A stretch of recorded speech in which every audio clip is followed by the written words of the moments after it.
Yo, what's up, guys, and welcome back to the What's Good podcast. And today we have an absolutely ginormous announcement. An announcement that has never been this level on the What's Good podcast. We've got a new host. And our new host is... It's me and Nick.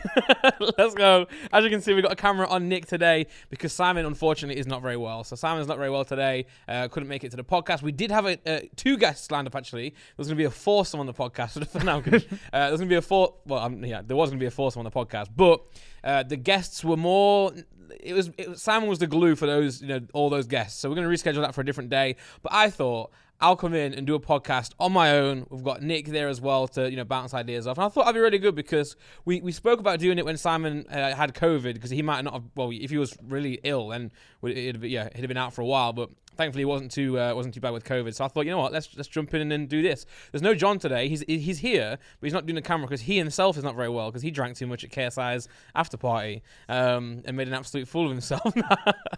Not really. He asked me, did I make a fool of himself? And I said, yeah, you did, to be fair. But no, I think still a good podcast today. Still a great one for you guys. It's better having something, in my opinion, than have the channel just die for a week. No clips, no videos. So, yeah, you ready, Nick? Yeah.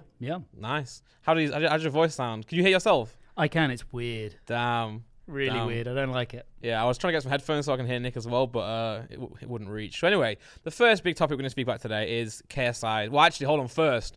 New Pokemon. Yes, because it is me on my own today, you're going to get some Pokemon talk because they've just released a brand new generation of Pokemon. Well, they've announced the new generation of Pokemon.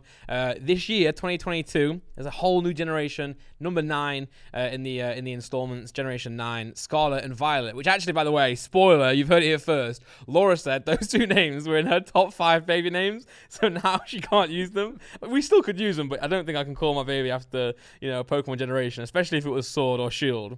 Although Sword would be a great name. Sword Shane. That's a sick name, to be fair. But yeah, there's 3 new starter Pokemon. I can't pronounce their names because they're a little bit weird, so I won't try to do it. But yeah, as you can see, there's a fire one, there's a grass one, there's a water one, as always. But yeah, I had to mention that before we got into it because if Sam was here, he'd probably laugh me out of the room.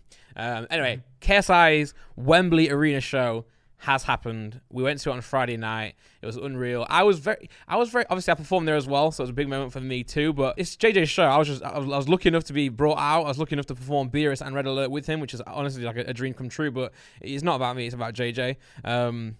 But yeah, the show was unreal. I was so nervous on the car on the way there in the taxi, as I always am. I'm always like a miserable mess for these shows. I'm, nervous, thinking I'm going to figure it out. Even though I've done Beerus and Red Alert about 1,000,000 times on tour since they came out, I'm always really nervous to actually do them.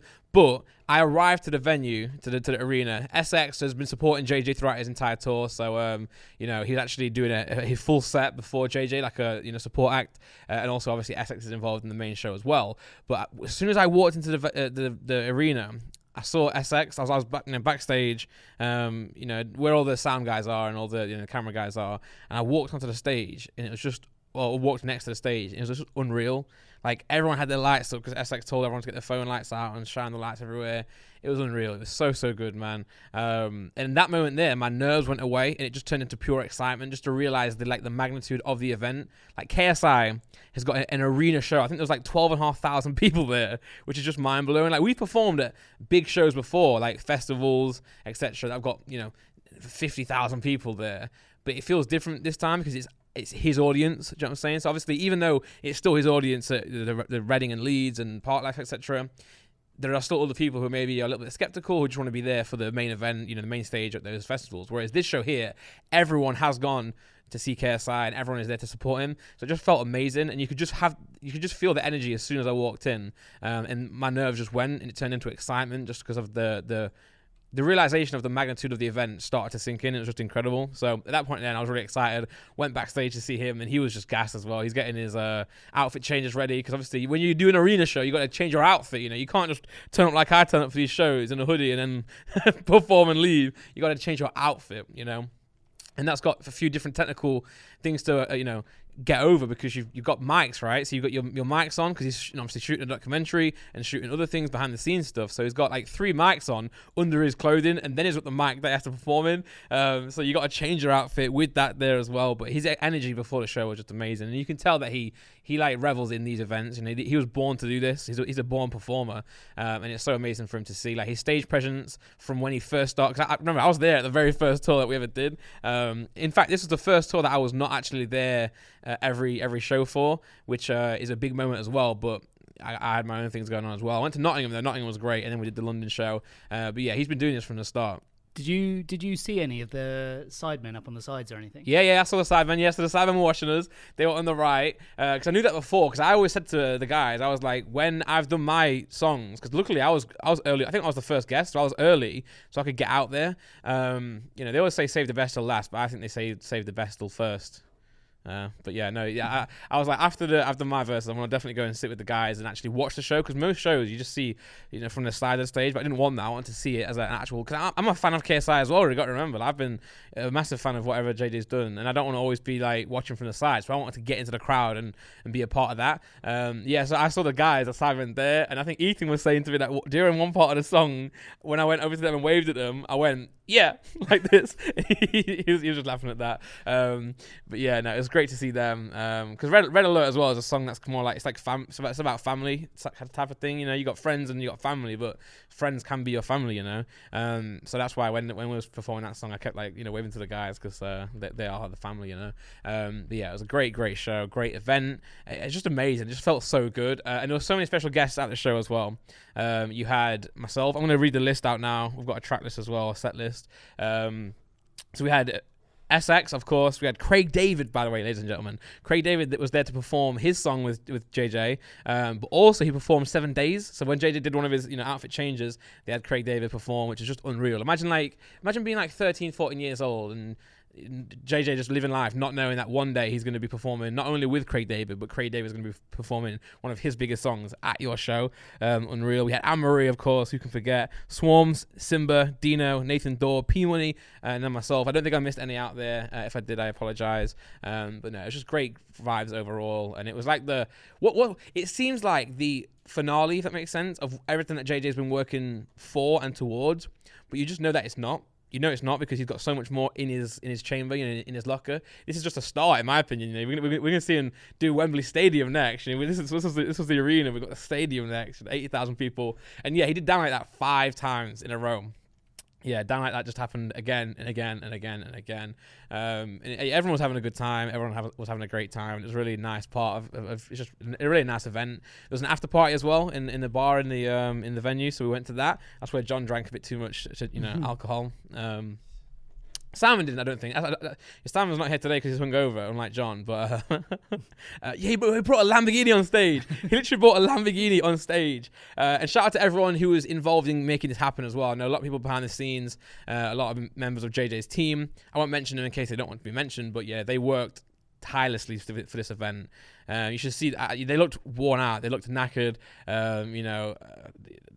They seem like they haven't slept for days, probably because they haven't to get this happen. The logistics of getting a Lamborghini on stage is just mental, and you can see, Simon having a great time. Louis Theroux was there, obviously, because obviously he's part of the documentary. So he was there at the after party as well. It's just nice vibes overall. It was very, very good. Also, something really important to mention in that is that Deji is going to be also performing in some sorts at the fight, at that venue. So it was the SSE Arena. Now it's changed to OVO Energy Arena. I thought it was to do with Drake at first, and I know Simon did as well, but no, it's not Drake. He hasn't bought the arena. But yeah, Deji is fighting March 5th, the Saturday after JJ. So imagine being the Olajide parents right now and just knowing that your firstborn son has just performed his headline show at SSE Arena, at the Wembley Arena, and then literally a week later, your second-born son is going to be headlining his own fighting event. You can't get any more proud than that, and they are definitely the two, the two hot topics of the country right now. I saw Deji at the fight as well. Actually, he was really, he was happy to be there. It was nice to see him. Obviously, me and Deji have got a lot of history with the diss tracks and that. But when I've seen him twice now since that all happened, and one was at the JJ's album party, and it was a great time there. And then obviously at the show as well, I saw him there, and it was really nice. It just felt like it always has felt. So hopefully we can get on the podcast one day, maybe after his fight, etc. It'd be great great to talk to him and catch up with him properly. But he was happy. He was really proud of JJ because I think on the show I mentioned Black and White, which is mine and JJ's old rap name. We did a duo because obviously we used to do Heskey Time. We used to do the football rap battle, so all the comedy songs together. But we were like, let's make a group about it instead of being KSI and Randolph, because obviously at the time those names weren't necessarily what they were now. Well, certainly KSI was different back then. So we went by Black and White, and that's where we released the song Sweaty Goals with. Yeah, instead of KSI and Randolph, it was Black and White, which is really funny. And I shouted that out in the show, and Deji remembered that.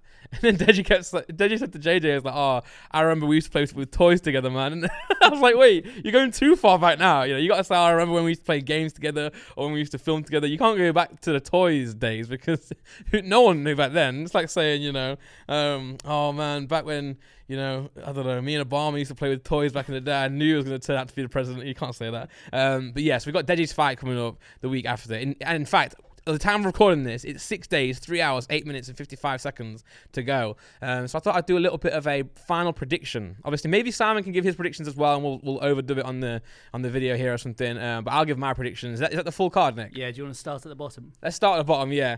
Oh my God, I didn't realize. Yeah, we didn't mention this on the podcast, you know. But yeah, Halal Ham is fighting. I think we mentioned that part, but we didn't mention who he's fighting. So Halal Ham is fighting Salt Pappy. And if you don't, sorry, I'll say that again. Salt Pappy. So, you know, salt and pepper. If you don't know who Salt Pappy is, get yourself on TikTok and find out. He's the guy who does the slow-mo running. No, he does the running standing still. So he does like this sick running thing. You know who I'm talking about. If you've got TikTok, you'll have seen him. He was trending everywhere and he just runs on the spot.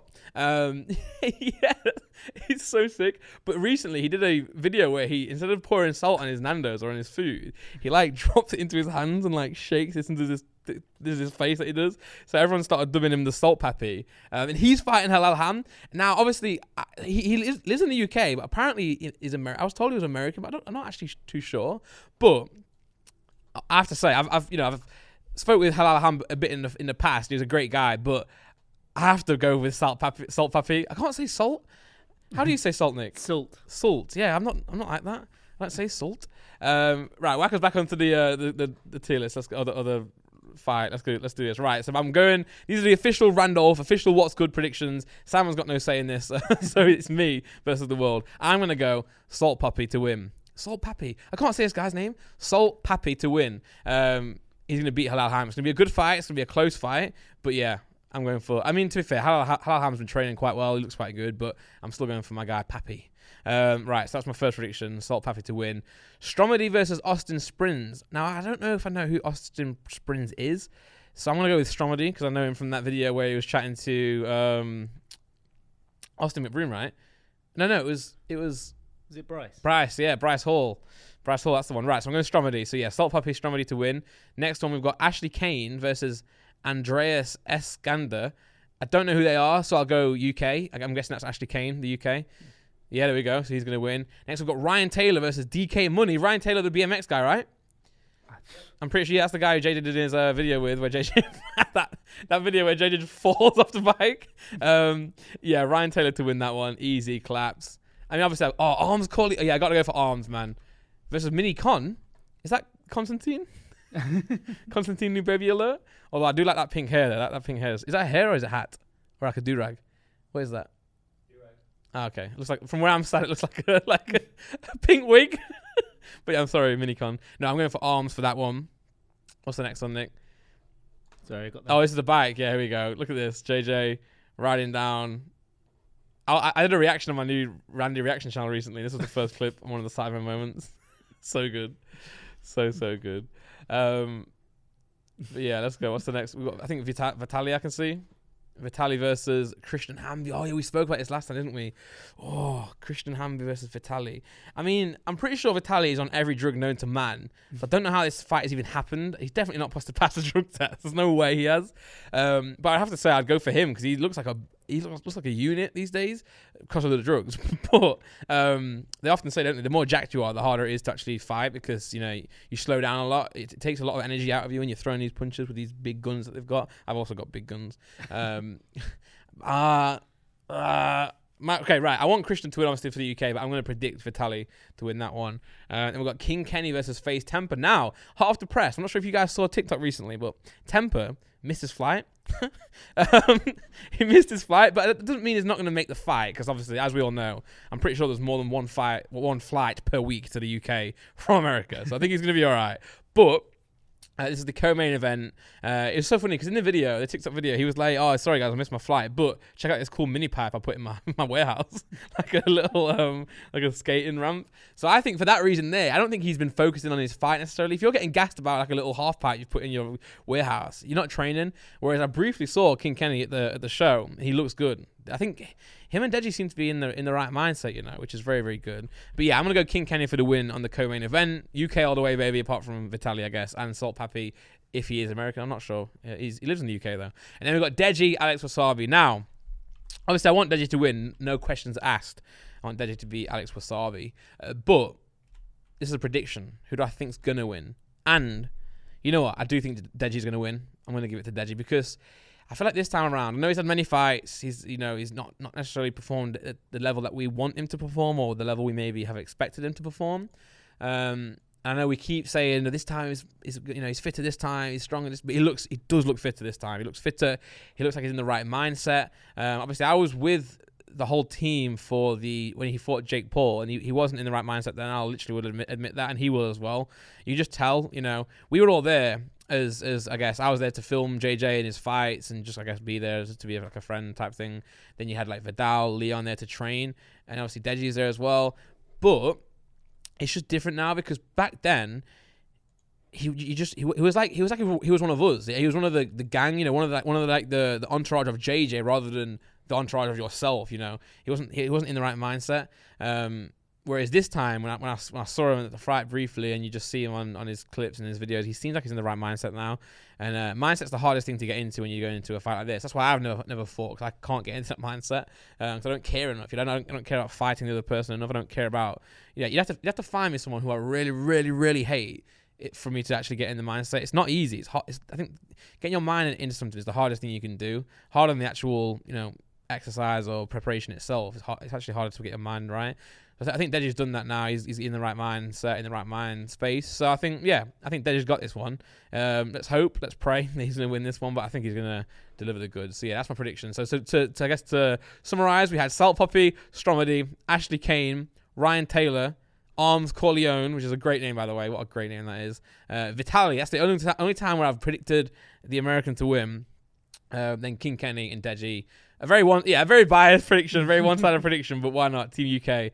So yeah, make sure you guys go and buy the ticket. It's really cheap, actually, the pay-per-view. It's $9.99 there, and I'm pretty sure in the UK it's like $6.99 or something like that. $6.99. So yeah, so that's really affordable. So yeah, go and check that out, guys. Buy tickets to the actual show if you can. If not, definitely tune in, and let's see Deji bring it home. I'm excited for that one. But yeah, it was nice to see Deji at the show. I think he was really proud of JJ, as you would expect, but because they've had a lot of, they are brothers, aren't they? So they've had a lot of scraps down the years, but it's nice to see them come together. And for me, it's nice to see them both like headline that arena at the same week, in the same month. I know one's February, one's March, but it's the same thing. Is KSI going to be at Deji's? Yeah, I'm sure. Yeah, definitely. JJ's going to go to that fight. He's gassed. He's really excited, as you'd expect. But yeah, he's really excited. Nick, when are you going to fight Simon?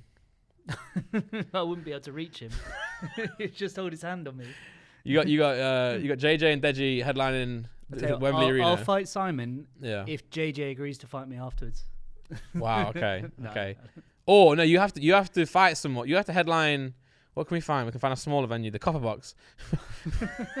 Simon's got the day Simon performs a music show at Copper Box Arena. You got to follow up with a fight. Even if no one goes, you just got to fight someone in the car park. I'll fight John. Yeah, fight John. I'll pay to see that. I'll pay a lot of money. Hopefully you beat John.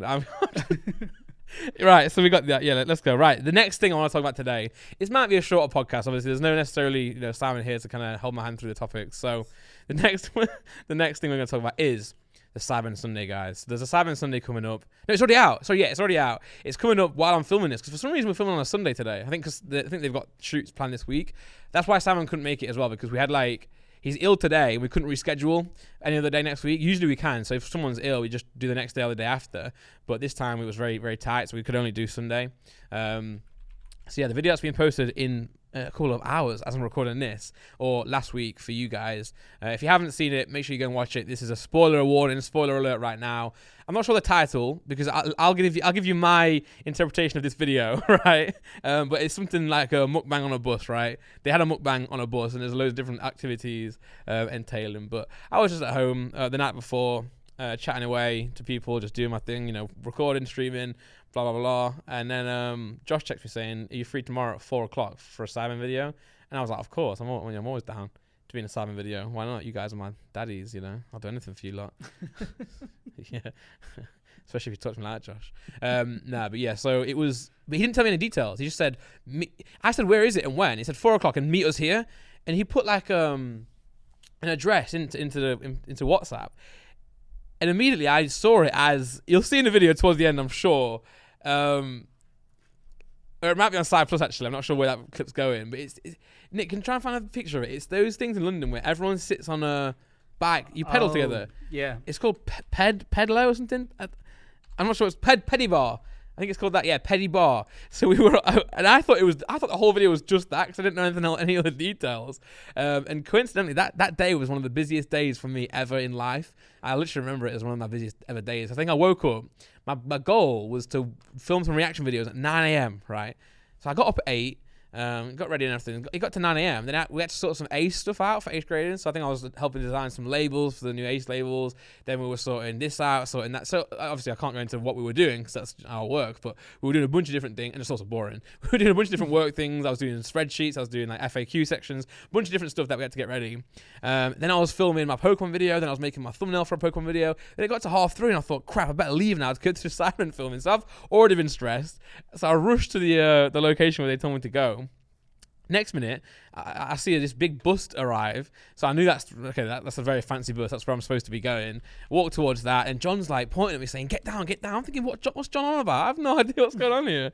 But it was a surprise, which I didn't know. It was a surprise, and me and Callux then met me when we met each other there in front of the bus. We were getting mic'd up right in front of the bus, and I didn't know it was a surprise. So we're there, right? Just sat there, mic'd up, waiting. Then Josh comes through with the rest of the guys. I think Josh organised this video, so he was, in charge of that one. So then the guys came across, and it was a surprise, and it was the worst surprise ever. We just sat in front of the bus on the floor. Surprise. Next thing I know, we were split into different teams. I think I joined Toby and Vic, and then Ethan and Harry had Lux into their team. I think Josh and Simon were in their own team. Next minute, I've been thrown a beer outfit. I'm literally wearing a pint of beer, like an inflatable beer outfit, sprinting through London trying to find something orange, trying to get. I was down in a gin and tonic. I was down in a drink before I knew it.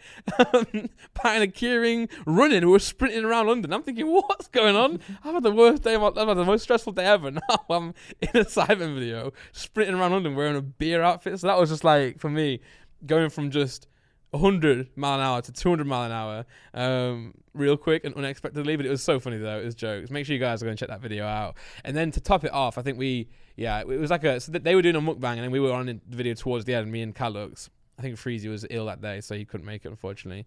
And they had to do different challenges. So when we were on the bus, we had like a nice little dessert. I'm not sure what that dessert was, but it was lovely. Really like that. Some sort of salted caramel pastry or how do you say it, Nick? Pastry. Not pastry. I think I call it pastry, and Laura tells me off. Pastry, and it's really, really lovely. And after that, then we did the final. This was where I'm not sure. I'm not sure if it's in the video or if it's going to go on Side Plus, but you should definitely go and find it. And if you haven't got Side Plus, get it just for this video or this clip, because it's so funny, man. Because we were on that thing that Nick showed you a minute ago, Peddy Bar, it's called. So you're all. The idea is there's someone steering, obviously the guy, well, the people who run the company who run it. He's steering and braking, but we're all pedaling. So you've got 8 of us on this. Well, I don't know how many of us there were. 9 of us maybe, plus Con and John filming. Yeah, that's like exactly like that. And we were pedaling around London with drinks. And I'll have to tell you right now, it was so hard, right? For me, it wasn't the pedaling. Everyone was having to go at each other saying, who's not pedaling? You pedal. I wasn't necessarily having much pain in my legs or my thighs. It was my arse. And I have to tell you, right, I almost tweeted it out, but I thought it was a bit too sus for me. The next day, I almost tweeted out, the Sidemen destroyed my arse yesterday.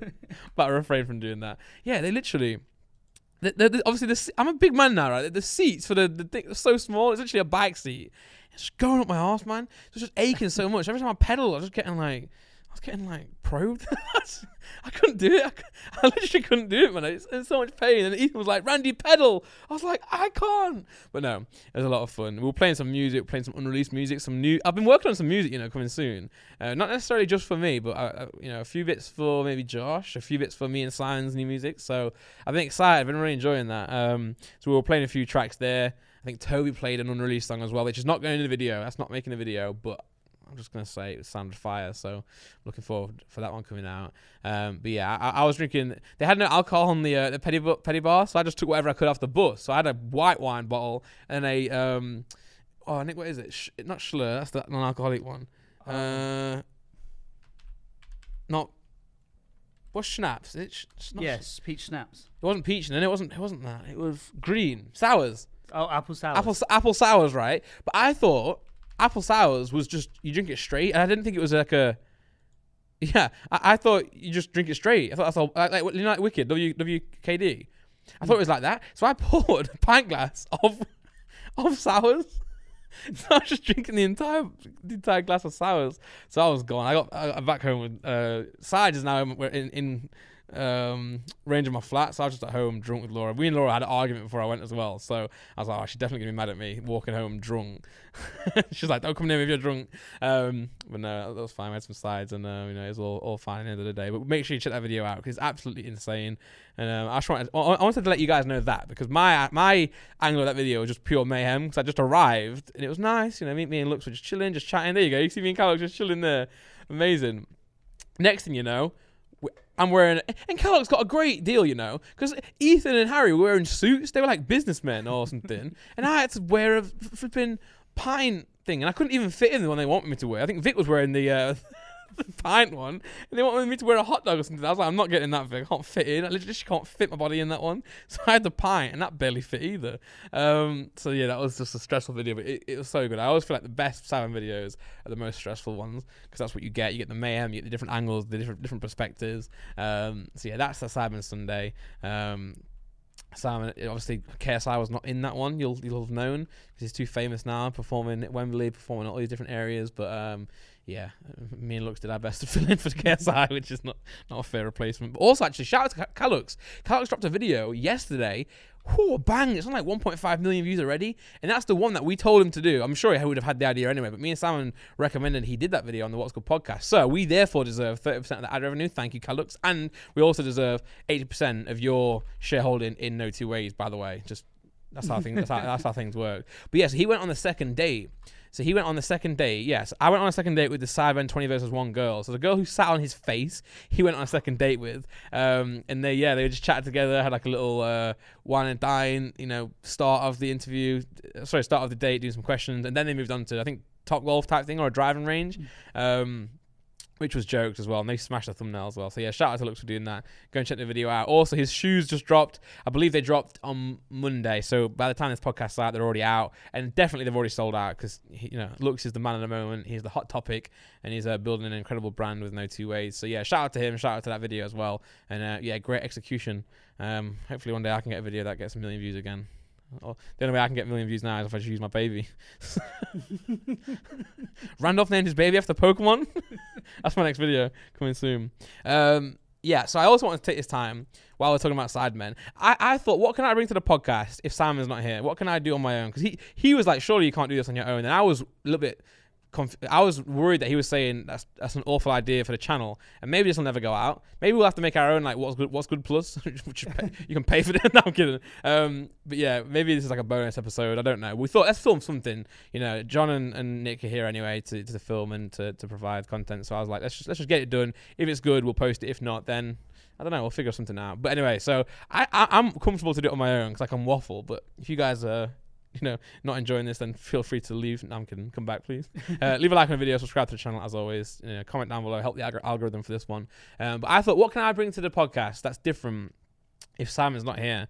And I thought of the perfect opportunity. Today, guys, I will do a Sidemen tier list, okay? And you might be thinking, Sidemen tier list, this is not fair. You're going to rate your friends. You're going to put one of your friends to the bottom of the tier list. And yeah, damn right I am.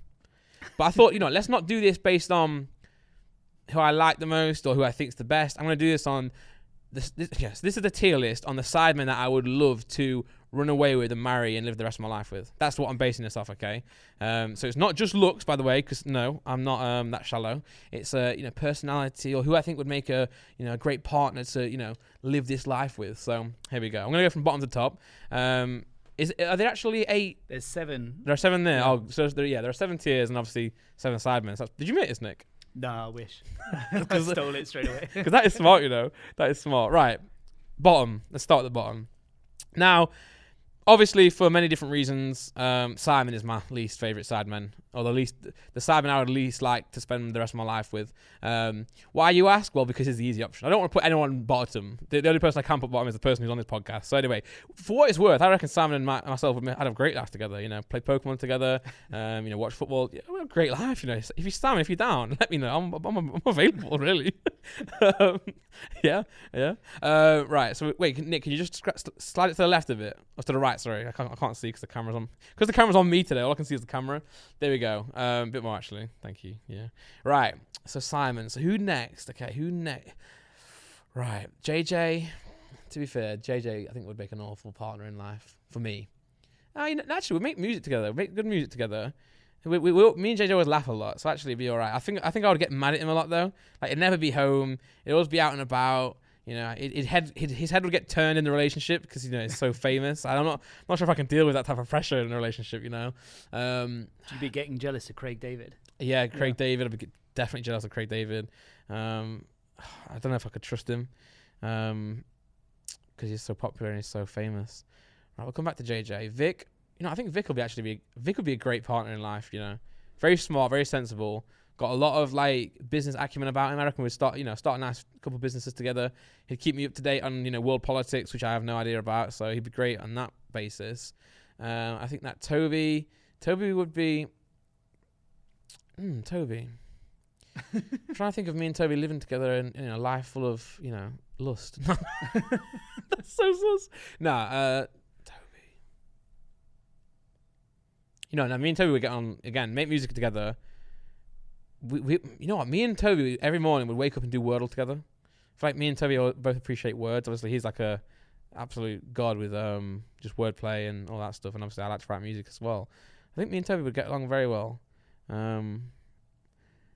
United would need to improve, wouldn't they, to actually for Toby to survive. Right now, he's pulling his hair out.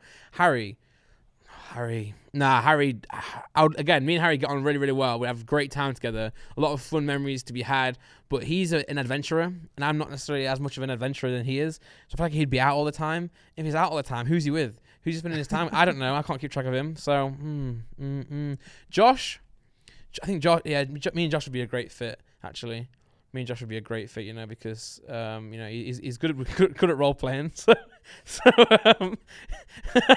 he's great at role playing, so we'd always have a great time in the bedroom with Josh. And I think me and Josh got on quite well, to be fair. So Josh is definitely up there. And we got Ethan. Ethan's too fit for me, man. He'd be up in the morning like, Randy, come on, lap around the house and lift these weights. And I'm like, Ethan, I'm just trying to sleep, man. Trying to get my right. What am I doing here? Right, yeah. I'm gonna go with Ethan. E for Ethan. There we go.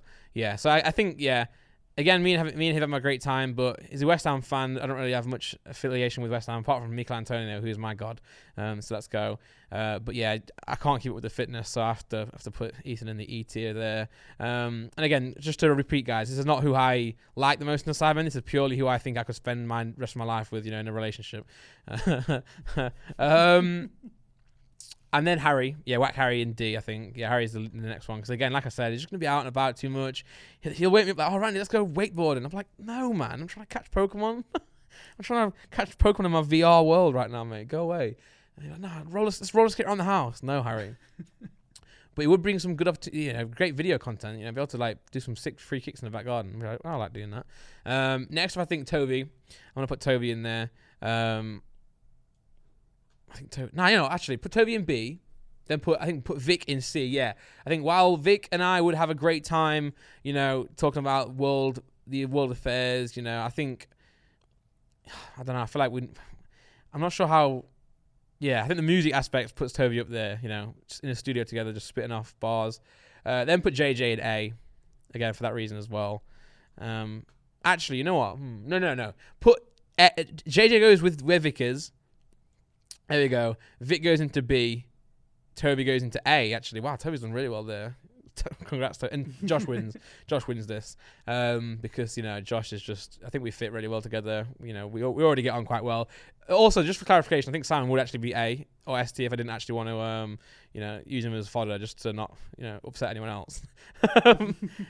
But now Ethan's going to be like, no, anyway, no one wants to actually live the rest of their life with Randy, apart from Laura. Unlucky Laura, you locked in, unfortunately. No, yeah, this looks good. Yeah, Josh, S tier. Me and Josh living life together would love that. Yeah, he'd be able to role play in the bedroom very, very well. I think he enjoys Pokemon. He enjoys collecting cards together. We'll have to do some, sick ace grading content. That'll be perfect. Toby, purely based on the music and the wordplay. And we'll have a fun time. Vic, again, because he's just sensible, man. Just, Vic's definitely someone you want to be your rock in life, Perfect. JJ would be an absolute wild time, You'd have a great time together, these big events. I'd get to go to the Brits with him, I'd be a bit on the side in the red car. This is getting weird now. It's getting too. I'm joking, guys, for no one wondering. But yeah, there's my Sidemen tier list. You got Josh, Toby, Vic, JJ, Harry, Ethan, and sorry, Simon, you are the bottom. You're the weakest link. Goodbye. But yeah, there we go. That's my Sidemen tier list. Let me know in the comments what you think. Do you agree with me? Do you disagree with me? What would you change about this list? And also, what's your Sidemen tier list? But yeah, there you go. Boom, Sidemen tier list. What do you reckon, Nick? Yeah. What about if Sidemen tier list for guests on the podcast? Oh wow! Okay. Or is that too controversial? No, let's do that. Maybe it's too controversial. Simon bottom, he doesn't make it anymore. Yeah, Simon's bottom. He's not even here. Look at that. Wow. Imagine being ill. Nah, Simon's actually ill. How do I rate this then? Based on podcast guest appearances. Again, guys, this is just obviously everyone was an amazing guest. I'm gonna go with Toby top, actually, on his own, because not only did we have a great time, I think Toby was our first, after JJ, Toby was our first official guest. We had JJ on in the early days, but that was when we were just getting on the hype around the diss track stuff. So I'd say, Toby definitely was our first proper guest. And also, he came on when I think we had a cancellation once, and Toby just came through and was like, that's really nice. And also a great conversation. So I think Toby's up there as the god of the What's Good podcast. Next, I'll go KSI just because, he carries us. He brings in the immense power. He's always, even when he's not on the podcast, he's on the podcast. I think we talk about KSI more than we talk about ourselves on this podcast. Then I'll go Ethan, Josh, same tier. Because I actually really enjoy the Josh podcast. We need to do a new one. We need to update Josh. I think we need to get Josh and Freya on at the same time. I would love that. Me, Simon, Josh, Freya. That'd be a great podcast to have. Josh is our most viewed podcast by minutes. Oh, wow. I just realized I was going to repeat what you said then, but I realize now they can hear that. Great. Usually when you say something, we have to put in what you said. Yeah, shout out Josh. He is our dad. Obviously then, we've got Harry, who is going to be on the podcast at some point. As he said to us, he's down to come on. We've got a time in mind that we'd like to get him on there, so we're going to propose that to him soon, but we're hoping maybe after Vegas, so we can talk about Vegas and talk about any stories there. We're not going to, Harry, obviously, we want to make sure he's comfortable on the podcast, so I think it's better to talk about experiences that we've had together rather than anything else. We're not here to, interview him or put him on the spot. It's just there for a chat. Vic, actually put Simon on C, actually, because, and then put Simon on C. Sorry, then put Harry on C. Because Harry's not even done the podcast, but Vic's right at the bottom because he refused us. Vic has to be there because he turned us down. But no, Vic will be on the podcast one day. I'm sure of it. We'll make it happen before we all quit or die. We'll make sure we get Vic on the podcast, and I think it'll be a great one. It'll be definitely worth the wait. So there we go. There's 2 Sidemen tier lists. Yeah, you might go up to A tier. Who knows? Again, let me know your guys' favorite guests from the Sidemen boys on the What's Good podcast. But yeah, that is the Sidemen tier list.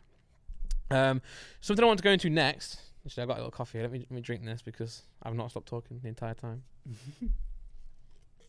Actually, how did you enjoy the show, Nick? Because you were there, weren't you? Yeah, the KSI show. Yeah. Yeah. It was. It was unbelievable. It was amazing seeing the difference between that and I remember going to his first ever show. Oh yeah. Where it was in front of a few hundred people. Yeah. And he's just he controls the crowd really well. He's so good. I think he always says now that he's not nervous, and I actually believe him. I don't think he doesn't get nervous. Do you know how you can really tell is he's comfortable standing in one place for a long time. Yeah. And just he had that little bit out the front of the stage. I still do that now. You know, if you watch me, not this show, I was actually less nervous, but other shows, I'm always walking around. I walk from left to right. At your show? At your show, you weren't. Yeah, no. Well, that's the thing. At my show, I'm responsible then, aren't I, for my own. Usually, when we did the New Age tour, not that obviously me and JJ, we tried to make the set list as kind of equal as we could there, but obviously, I'm really always still feeding off his energy because he's a performer. Even though I do music, I wouldn't necessarily call myself a performer. I don't dislike performing. I love it, but I'm always very nervous to do it. Whereas he's not, so I always ride his energy at the shows. So at New Age, I always I let him dictate the show, and then I'll just be there to kind of do my part and also bring my aspect to it. And then also on the other KSI shows, there's other KSI tours. I was there as a hype man, so I was there. He was the main event. I'm supposed to stay in the background, so I always have that element when I perform as a guest with him that I'm still meant to be there in the background, which I am.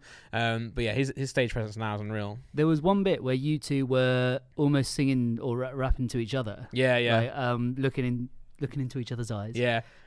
Was that like? Was that intense, or did you like want to turn and look at the crowd? Or you like, no, this is? Oh no, yeah. Well, we always do that. To be fair, with the so Beerus, there's a line where we go, and we've been going in since day. So we did that. We always do that together now. I think at the festivals, we never did it on tour. Actually, we never did that together on tour. But I think now I think every show we do, and we go to a new venue and a bigger and bigger stage and a bigger occasion, we just keep looking at each other and going, we've been going in since day, because obviously like. I think he loves bringing me out because he knows that I've been there with him in every show since the very start, and we've been to all these different venues together. Like you say, we've been to small venues and now at these big venues. I think he likes the fact that he's done this, but also we've kind of been there to, we started at Heskey Time, right? Doing all those songs, so it's nice to see like where we've got to take it. He always loves bringing me out, which I'm thankful for. I'm really grateful for that because, Did Heskey Time nearly make the Wembley set list? There were actually plans to do Heskey Time. I won't spoil what those plans were in case they do it in the future, but there was some plan. I think they just couldn't get it done in the end because they had so much other stuff like the Lamborghini next, all this other stuff going on. They just forgot to get that part organised. But I will not say it because it might happen in the future. But yeah, Heskey Time's got to come back one day. But no, it's just really nice performing with him. And there's one point in Red Alert as well where on tour we always rap together. We always like lock eyes, rap together and then go on the stage. But yeah, JJ's like my brother really. He's like my family because I think. Obviously, many people who watch me or watch the podcast or watch us don't really know where I came from. I just started appearing in the Sidemen videos, but me and JJ have known each other since like the very start of his channel. If you go to his like first videos, you'll just see like my songs are on there. I think he used to do Call of Duty and FIFA content, and I was making music, and I try and obviously to get my as a musician that small, no one cares unless you're on a label or anything. So I was like, how do I get exposure? How can I get my name out there? Because obviously. When you're doing FIFA, you've got the FIFA name, right? You're playing FIFA. People are looking to have tips on FIFA or content around FIFA. If you're playing Call of Duty, the same sort of thing. When you're doing music, like what makes you stand out? Like what makes you different from the rest? And back then, everyone was posting on YouTube, trying to do freestyles or do videos or do this. I'm thinking, how can I get out there? So I thought what I'd do is I'd make songs. I'd first of all ask people if they can use my songs in their background, because obviously, again, FIFA creators need music on YouTube that's uncopyrighted or not going to get claimed, so they need some music in the background. So I would message people saying, look, I make music, you make great content, can I put my music on your content? And then obviously, put my link in the description, and I can gain a bit of notoriety. I'd gain a bit of exposure from that. And also, you get some sick music to go in the background of your videos. So that's how it first started. And he really wanted to do that, and he gave me, he asked for some music. So I played that for him, and he used to put it in the background. And then I'd also go to people and say, look, I can make music. I can make a custom song for you. How about I'll make a song for your channel? So I think back in the day, I used to do loads. I used to do like Hazard Cinema was one that was like a Call of Duty compilation channel. They used to put people's clips on there. I made a song for them. Shaggy, aka G Unit 123, he's the guy who faked the world's fastest nuke back in the day on Modern Warfare 2. I unfortunately made him a song, which ironically then, got me into a bit of shit because everyone started hating him because he faked the nuke. And then this guy called Xjaws, who was a big YouTuber at the time, wouldn't work with me because I was G Unit's guy. Even though I wasn't G Unit's guy, I just made a song for him. Anyway, and then obviously, I remember messaging JJ. JJ had a sick background back in the day. It was like a black background with gold KSI GWT, and I was like, that's sick. So I messaged him saying, bro, I loved your background. Where did you get it? And then from there, we decided to make Heskey Time together. We actually made the Rather Fast Black Man song. There's a song called the Rather Fast Black Man because JJ had like a series called that. We wrote that song first. It never got approved to iTunes, obviously, because the title's a bit weird, really, if you think about it. You click that, I'm in it, I'm in it. Look, you'll see me halfway through just cutting in from my little studio. It's so embarrassing. There, look. Look. It makes no sense. Ben, that's Darren Ben, you know, because like you've just got like FIFA footage, then you've just got me in my bedroom. I think I was like, "Oh, put me in the video, man. Put me in the video." So we did that. It did really well, and then we did Heskey Time. After that, we were also going to make loads of different songs as well. I think Javinio was one that we were going to do. After that, we then instead decided to do the football rap battles. But what I'm trying to say is, we've been there doing that from the start. And when he was making comedy music, or when he was like making the black and white music with me, and blah blah blah. To see him go from that to wanting to make, he's always had a goal of making serious music, you know. And I can say he wasn't great at the start, you know, and he'll admit that as well. He wasn't very good at the start, but he wanted it so much that he thought every song I'm going to improve, you know, every song I'm going to get better at writing, better at delivery, and he's just got better and better and better. And he's never lost sight of his YouTube world either, so he's still posting his second channel, obviously. He still gets all that stuff going, so it's really amazing to see him be able to get to the top of the music game, which has still got a way to go, but he's pretty much, you know, doing big things now, performing at the Brits, selling out a Wembley Arena show. So yeah, at this point he's he's accredited official artist. So to see him go from where he was with you know our old music to where he is now, it's just amazing to see, especially because he still embraces YouTube. I have two questions about the yeah. shows. First question: how did it compare to Reading and Leeds? Okay, that clip there that he's playing is my favorite clip ever, because like, let me tell you, when I'm performing, I've got the in-ears in, so at venues like festivals and at venues like arenas, because the venues are so big for the arenas, but also for the festivals, it's not a venue, it's outside. The monitoring of your own song, obviously, if I'm performing, if JJ is performing, we have to be able to hear the music so we can, you know, rap in time or sing in time or sing in key, etc.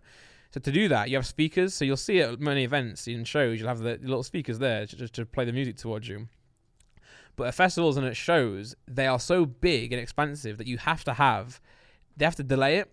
So they have to have delayed audio, especially in festivals. So you'll notice there'll be speakers at the front, then there'll be speakers maybe 50 to 100 yards back again playing the same thing, but it's delayed to make sure the person way back at the end can still hear it in time. Because as you guys know, sound travels, and you know, without that, if you had one pair of speakers, not only would you not be able to hear it, it'd be delayed by the time it gets to you.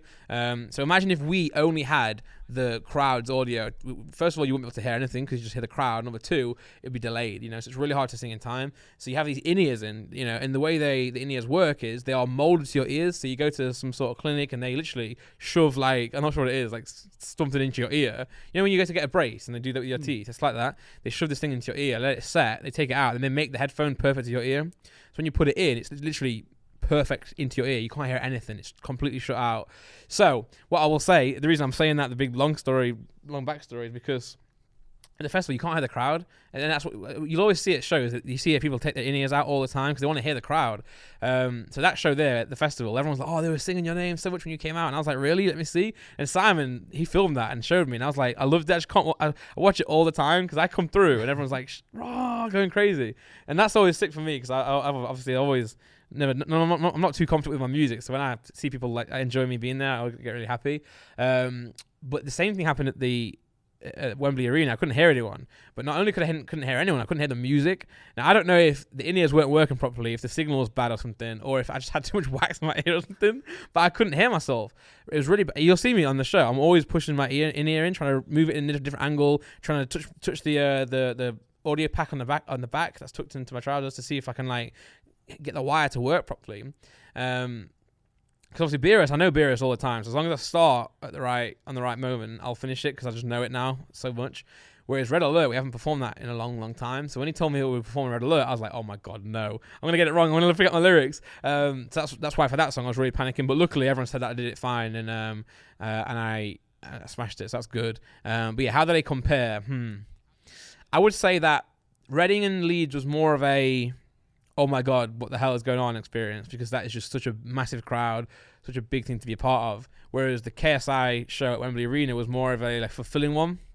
You felt more fulfilled because that is his audience, you know what I'm saying? Or that is, I'll say our audience in the sense of like, that's his audience. That's what he's worked towards. Everyone there are there for KSI and KSI only. It's his name, his headline. You know, at Reading and Leeds, he wasn't headlining it. He was just a part of the show, which is obviously still nothing to scoff at. But this one was his baby, and that felt so much better, and you could just see when you watched him, right? You could just see he was happy. Like, he wasn't performing for everyone else; he was performing for himself. He was just having the best time. And imagine how many shows Drake's done now, and I'm not saying Drake doesn't care, but I imagine when he does his sixth London O2 show in a row, it's just work for him, isn't it? Whereas this one here was like, it meant so much to JJ. So yeah, I think favorite, or which one did I prefer? I definitely prefer the arena show, and that's probably how they compare. Do you have another question? I did, yeah. My other question was, did you ever get asked, or would you have been nervous if you had to do the walk down this stage? So Cal Freezy said to me that Simon was nervous that I was gonna struggle walking down that. Oh no, he wasn't nervous that I was gonna struggle. He was nervous that I would be nervous to go down it. So yeah, at the KSI show, there was a big slope there, a big like ramp. I would have done it, but I didn't. This is what I was panicking, right? Because backstage, JJ was like, "Oh yeah, man, it's gonna be a sick show. We got pyrotechnics and everything." And then someone else said to me, "Oh, weren't you in the rehearsal?" And obviously I wasn't. I arrived just at the start of the show, really. I arrived on SX's last song. Because if I arrived too early, I get really nervous. I was like, let's just arrive for my show. And when they mentioned pyrotechnics and I didn't rehearse, I was like, wait, I don't know where these are? Like, I thought I might be performing next minute. They just turned up, for those who don't know what pyrotechnics are, it's a massive flamethrower out at the bottom of the floor. I'm thinking I'm just going to turn into a marshmallow, man. I'm just performing Beerers and literally get set on fire, burnt alive. So I was nervous for that, but no, of course I would have gone down the ramp if they wanted me to, but luckily all I had to do was go up a few steps and perform. And the sound guy there I love the sound guy because he was on JJ's last tour that I was there every show, and also he was at the last tour that I didn't go to. So when you got a good sound like team, and obviously it's not just him, it's the whole team, but he's the guy sorts me out. You just feel more comfortable. Like I when I did my personal show, the sound was awful. It wasn't a good sound guy, so you just don't have the right cues. But when you know everything's sorted, the nerves are gone because you're not responsible anymore for the actual running of the show. But you were responsible for one thing. I do have one last question. Sorry. What was it like holding £500,000 in your hands? The Beerus chain, that was amazing actually. That the Beerus chain doesn't come out that often, and he mentioned to us he's going to bring it out for the show, and obviously he's got like 500 grand just on his chain, and then he's like, oh Randy, before you leave, I've got one thing for you, and he gives me the chain. I think he was going to give it me. I should have wore it. That's what I regret. I regret not wearing it. He should have. I think he was getting it to put it over my head, but I just took it in my hand because I was too nervous. But yeah, I was holding this, and I was like, oh, should I throw it into the crowd? And I was like, bro, imagine if this dropped now. Like not from my fault, but imagine if it just like came apart from the necklace and it just fell. I'd be dying. So I gave it to Steve, JJ's bodyguard, as quick as I could, and just ran off. That was good. That was fun. That was also a fun period buying that chain because I was cameramanning him at the time then, and he was going there. And the video idea was to be like, oh, let's spend, or he's going to spend $100,000 on jewelry. But we were going to clickbait it, so it's not going to be $100,000. It's going to be like a couple of things, and we're going to title it that, right? We get there, and then he stopped buying a watch, and his watch is like, I'm not going to. Yeah, look, yeah. Then it turns into two videos. He actually buys a 200 grand watch. It was supposed to be spending 100 grand on various different jewelry, and it was supposed to be clickbait. And then he's like, you know what? I'm going to get a chain or like a pendant made, and they're going to make it. And then I heard the price. I was about to faint, man. I was thinking, what the hell? But yeah, nah. That was a fun period in life, just following him around, filming all these crazy stuff that he was doing. Look at that though. That's crazy, isn't it? That's the most unique, one of the most unique pieces of jewelry in modern entertainment, in my opinion.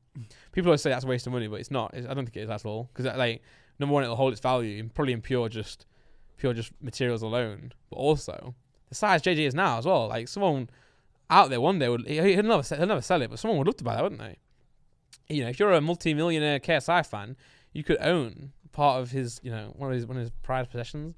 Is that the 200 grand watch he's wearing whilst buying it? Yeah. They were so smart, when they were doing when they were selling it to him, because I'm not sure if I've ever brought this up on the podcast or not, but I'll say it again. I'll tell the story. So they show him a few watches, and I've always learned this sales strategy. Actually, when I'm doing my own businesses and I'm always doing sales stuff, I always keep this strategy in mind because he said I want something that's bust down. Obviously, they know what bust down means. It's like a rap term, but anyway, it means a watch that's just got diamonds all over it. So instead of just being like diamond encrusted around the side, the whole thing. Yeah, so keep that picture up there. Yeah, there's three watches, right? So he says I want one that's bust down, and then they go, right, okay, yeah, we know what you mean. We know exactly what you want. Show him watch number one, and he's like, oh, this is really nice, yeah, but it's not. I wanted diamonds around everything. This is not right, So he goes, have you got any more? And they show him the next one, and he goes, oh yeah, this is actually really nice. How much is this? This one's cool. But again, it's not what I want. I want it bust down, man. I want like diamonds all over it. So then they go, and you see maybe go a few seconds before that shot right there. Yeah, so it's underneath. So he has it there. He knows exactly what he wants, but he's been showing him two other ones that he doesn't like much. And he's there, look, is it possible to get the whole thing? The whole thing, Look, and then he goes, look, yep. So I've learned that my whole life now, or since then I've learned that. So in my future endeavors, I'm going to learn that sales strategy. You give them what they don't want. They don't want it, and then show them what they really want. And he knew that. And then obviously JJ bought that one. So he did his job. Amazing. But yeah, what a guy.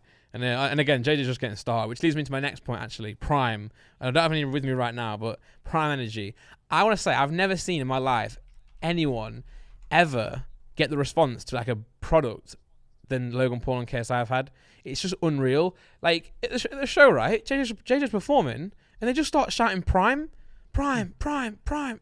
Imagine me performing somewhere and there's like 12,000 people just saying Ace, Ace. I'm like, mate, I've smashed it. Yeah, and he's mental. And I've got a list here of what people have been doing, right? So, look, people have been making YouTube videos off their own back of just Prime. So they're doing guerrilla marketing. They're doing marketing for free, right? Just making videos to, one, get their name shared about, because obviously JJ's a big name, Logan's a big name, Prime's a big name. Look, Simon did a video on it. I did a video on it. We want to get in on the action, get on the trend. Yeah. Yeah, he copied Simon's thumbnail. Look at that. Jarvis and K. But yeah, so people have been making the biggest Prime bottle ever. People have been sending Prime to space, making the smallest Prime bottle. Someone replaced their entire college's Prime with... they replaced their entire college's vending machines with... Took Gatorade out there and put Prime there instead. I think Simon reacted to that video as well. Many people have made the biggest Prime in the world. And then, also, someone, right, for the KSI show, literally took 5 massive, huge, life-size bottles...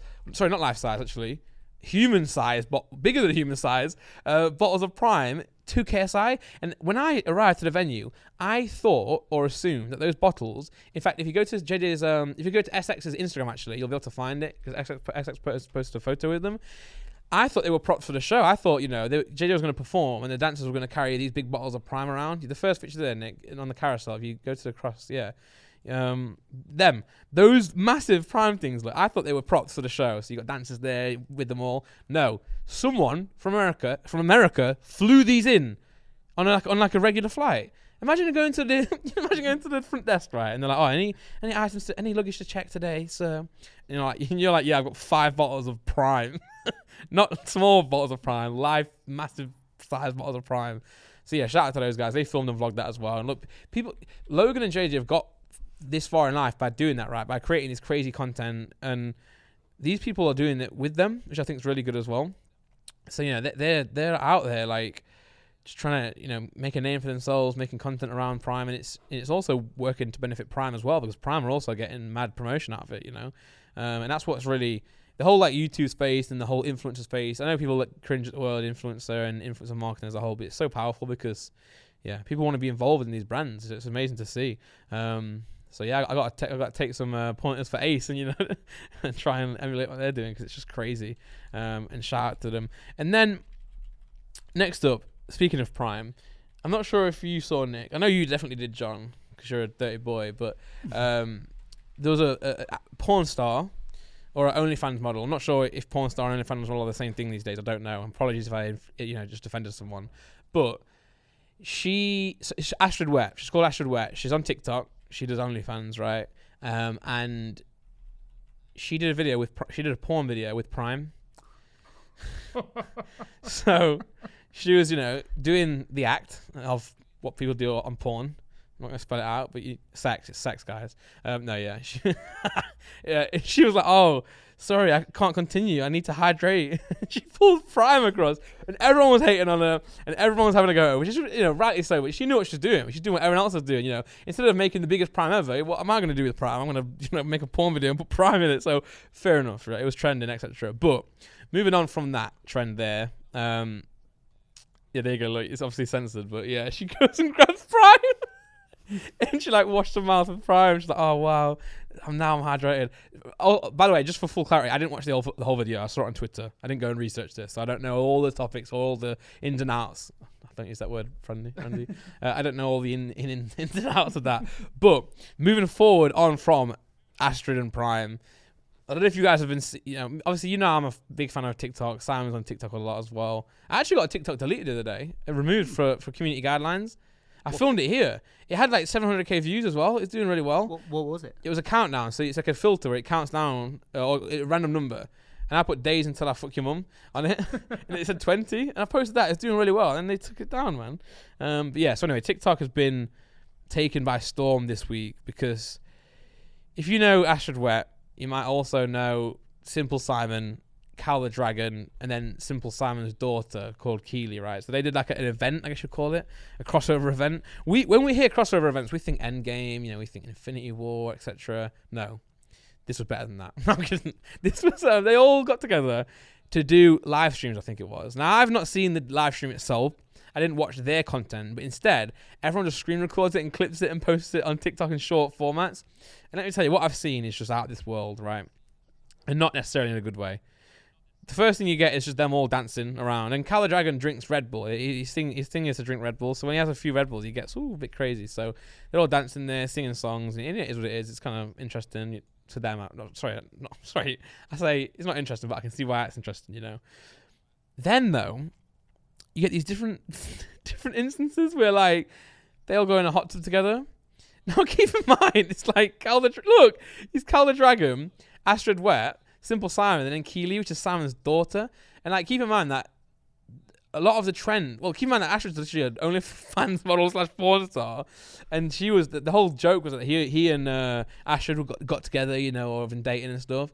And then just asking, I'm not gonna repeat the question that Simple Simon asked, but he did a would you rather, and it was a bit of like a raunchy would you rather question. And I'm like, why are you doing a would you rather with your daughter, man? You're not gonna catch me doing that. I'm definitely not. I'm probably with my. I'm gonna play mini golf with my daughter. I'm gonna watch Disney films. Definitely not gonna say, oh, would you rather? No way. So yeah, if you've been watching TikTok, you'll know what I'm talking about. If not, then get on there because shit's wild. Let me tell you that. But no, I mean, people are finding ways to make content these days in different ways, and it's whether you like it or whether you don't like it, whether you think it's weird or not right, or weird, wrong, right, whatever. They're getting views, they're getting attention, and they can translate that into a career. What I do hope though, like people cause I feel like a lot of people say that Astrid and Simple Simon are using Cal the Dragon, and there's probably a lot of merit to that. But Cal is happy as well. They're his friends. He wants to film content with them. So I think on that sense, they're not necessarily using him if he wants to make that content with them. But one could say, if he doesn't know what they're doing, or if he's not really aware of their kind of angle, then maybe they are. Because as I'll know, and Simon will know, and YouTubers know, you don't make much money on TikTok alone. So you don't really make much money from the views or anything like that. The creator fund pays literally nothing, pretty much. I think people. I've heard people get hundreds of millions of views, like literally 100 million views, and make £2,000. And you think that's a lot of money for sure, but not for 100 million views. That's a lot of views. My point is though, I've never really seen Cal the Dragon do like a brand deal, or I don't know if he's necessarily like taking advantage of his audience right now. Well, sorry, not taking advantage of his audience. I mean, taking advantage of his popularity. He's doing really well for himself. He needs to translate that into a career, because at the end of the day, that's what lasts in life. When we're 30, 40, 50, maybe we're not making this content anymore. So you got to make sure that while you're here, while you're relevant, you got to do well for yourself and for your future family, etc. So what I'm saying is, Astrid obviously is making money from her OnlyFans and her content. Simple Simon, I'm sure, is as well. I just hope that Cal is too.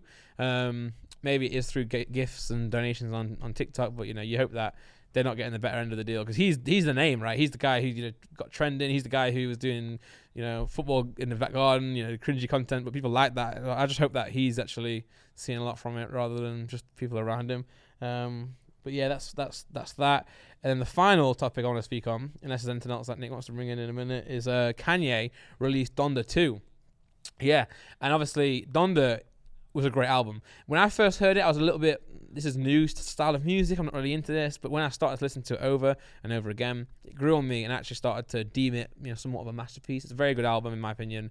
I can see why a lot of people don't like it though, and I respect that for sure, but I really like it. So when I heard that it was releasing Donda 2, executive produced by Future, I was thinking, ooh, I'm excited for this. Let's get ready for it. It was supposed to release a few weeks ago, got pushed back, and then he announced it's not going to be on Apple Music, Spotify, it's not going to be on any streaming platforms. Instead, it's going to be on his brand new that he owns, Stem Player.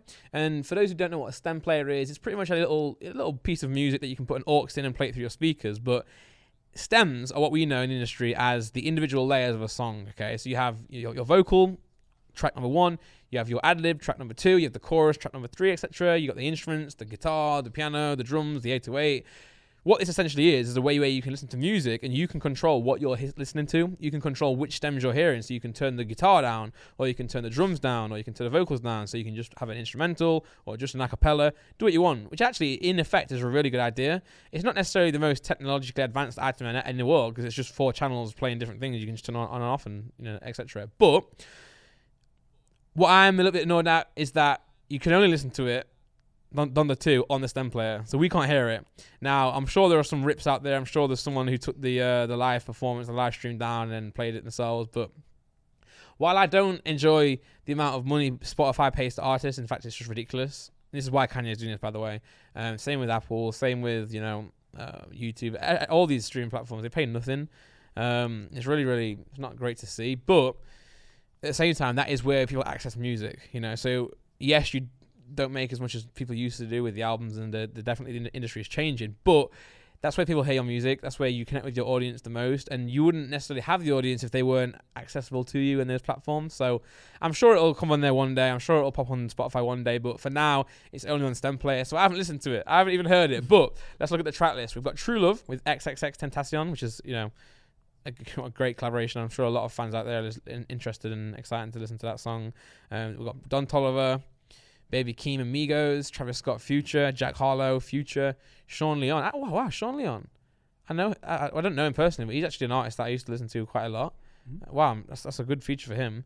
And again, another song with XXX, Future, Fivio Foreign, Alicia Keys. That song, I've heard that already. And then Soulja Boy. Yeah, I mean, I'm excited to listen to it. I'm not personally going to buy this Stem Player unless I'm in a shop one day and it's there. Maybe I'll think about it then in Curry's PC World. But yeah, he made a lot of money from it. He made more money than he would have made by dropping it on streaming platforms. So on one hand, I'm like, fight for the artists to make sure you get what your music's worth. But at the same time, I'm like, you've got millions of fans around the world who want to listen to this. Just give it to them. You know what I'm saying? Just let them have it. So yeah, that's Donda 2. But any topics, Nick? Maybe this one. Yes, this is really interesting. So Mr. Beast tweeted actually that he's been working with people to grow their channel. Now there's actually a trend in this. There's actually a job role type of thing, I guess you could call it. So obviously in the modern day YouTube business, let's talk about that, because we've got obviously in What's Good podcast, we've got different parts of the puzzle, haven't we? So for the podcast, for example, you got Simon and I who sit here and waffle and chat to you guys and rant to you guys. Then you've got John, obviously, who sorts the cameras out. Usually he's got the camera where he's pointing at our faces, but today it's just me, so static. Then you've got say Nick, who will then not only give us content here, but he'll also clip up all the videos. So Nick will sort out all the different videos. You'll see him taking notes in this podcast. He'll be getting the different topic ideas down there. So Nick will be scheduling videos, putting thumbnails on, putting titles on, etc. We've got Joel, who edits the podcast. Loads of different people. In most channels you have that, but recently in channels you start to have another role that's more like an analyst role. So they look at the stats and the statistics, analytics, and see how they can grow the channel. Because there's loads of stuff behind the scenes that you don't really see on first glance. Obviously, back in the day, it was just title, thumbnail, and that's something we focused on a lot. Now you'll hear Simon and I chat about the AVD, which is the average view duration. That counts a lot, because I think YouTube realized that it's not necessarily if they allow the thumbnail and the title to be the only metric of growth and what is popular in the algorithm, then you'll just get Prank Nation and all them people again, who all they do is try and get the most obscene thumbnail and title, but it's misleading, it's clickbait, it's not actually what people want to see. So YouTube obviously now have said, right, we know that what performs best is what performs the best, so what people want to see more. So if the video is 10 minutes and people are getting 80% of the average viewer duration is 80% or 8 minutes in the video, they know, wow, this person's content is really engaging to the audience. So therefore, let's push his content. Let's give this let's give people what they want, which is clearly this. So you've got this like channel role now where you've got people looking at the stats, looking at the analytics, and actually trying to grow that. So it's not necessarily just the editor, or it's not necessarily just the thumbnail guy or whatever. It's someone who's driving that, looking at the numbers and thinking, wow, this video really worked. Why did this work? Oh, because you did something here. You did a nice edit here, blah, blah, blah. So they're kind of like collecting that. And as you can see with Mr. Beast's tweet here, he wrote that he started counseling a small YouTuber for fun, and here is a monthly before and after of their channel. And you'll see it's gone from 4.6 million views a month, which, by the way, is not small. I know he says small YouTube there, but for him, that's small. But I would kill for that, man. Look at that. 4.6 million views a month. And he turned them into 45 million views a month. Then obviously look at the revenue there. You've got $24,000 a month, which again is not small. That's a massive wage for someone. But he took it to 403,000 for the month, which is just insane. So yeah, and this is what you're seeing now. You're seeing people really take YouTube into the next level and really trying to grow their channel by looking at the stats really and trying to grow that. But yeah, it's interesting. Yeah. I'll have to get Nick looking into analytics. Say this, say that. Yeah, Logan Paul as well hit 22 million subscribers. 22 million followers on Instagram on, the day where it was like the 2nd of February. The 22nd day in February in the obviously 22nd year of the century. I don't know. I wasn't necessarily that bothered there. In my opinion, that was like that was just perfect like boomer content, wasn't it? Everyone's like, oh, look at this, look at the day here, man. And I'm like, yeah. Wow, the calendar lines up, But no, it was cool. Yeah. Leeds sacked their manager. I'm sure Simon's. Maybe that's why he's not here. Maybe he's crying because that happened. Maybe he's crying because Leeds lost Bielsa. But yeah. But yeah, I think that's it from me. Anything from you, Nick? No, I think that's good. Yeah, you've done really well. Yeah, thank you. Let's go. I'm sure this was a shorter podcast. Probably a bit shorter. But again, there's no one to. First of all, there's no one to. Well, I've got Nick here as well. But Simon's always nice to butt in and say something, and I can have a rest, and he can have a rest, and I can have a rest. So, yeah, I think we did well, Nick. Yeah. And you know what? Nick has got the best camera angle here. That's definitely a better camera angle than what I've got here. So I think we should do this more in the future. Get Nick on there. And then I can put headphones on because you guys will always know that I've always wanted me and Simon to wear headphones. I want to hear the crispiness of the audio. But yeah, thanks for watching, guys. Make sure you leave a like on the channel, on the video. Subscribe to the channel. Comment down below. Let's help this video do well because it's probably going to do stinky. But we thought at least get something out there better than no content for a whole week. But yeah. Let's go. Do you reckon we've got some clips this week, Nick? Oh, yeah. It's been very good. Yeah, we put some keywords in there. Sidemen, tier list. That'll be a nice little one. KSI Beerus chain. Wembley, Prime. Prime, yeah. Prime. But yeah, thanks for watching, guys. Appreciate it. And we'll see you next week with Simon fighting fit and back in action. Peace.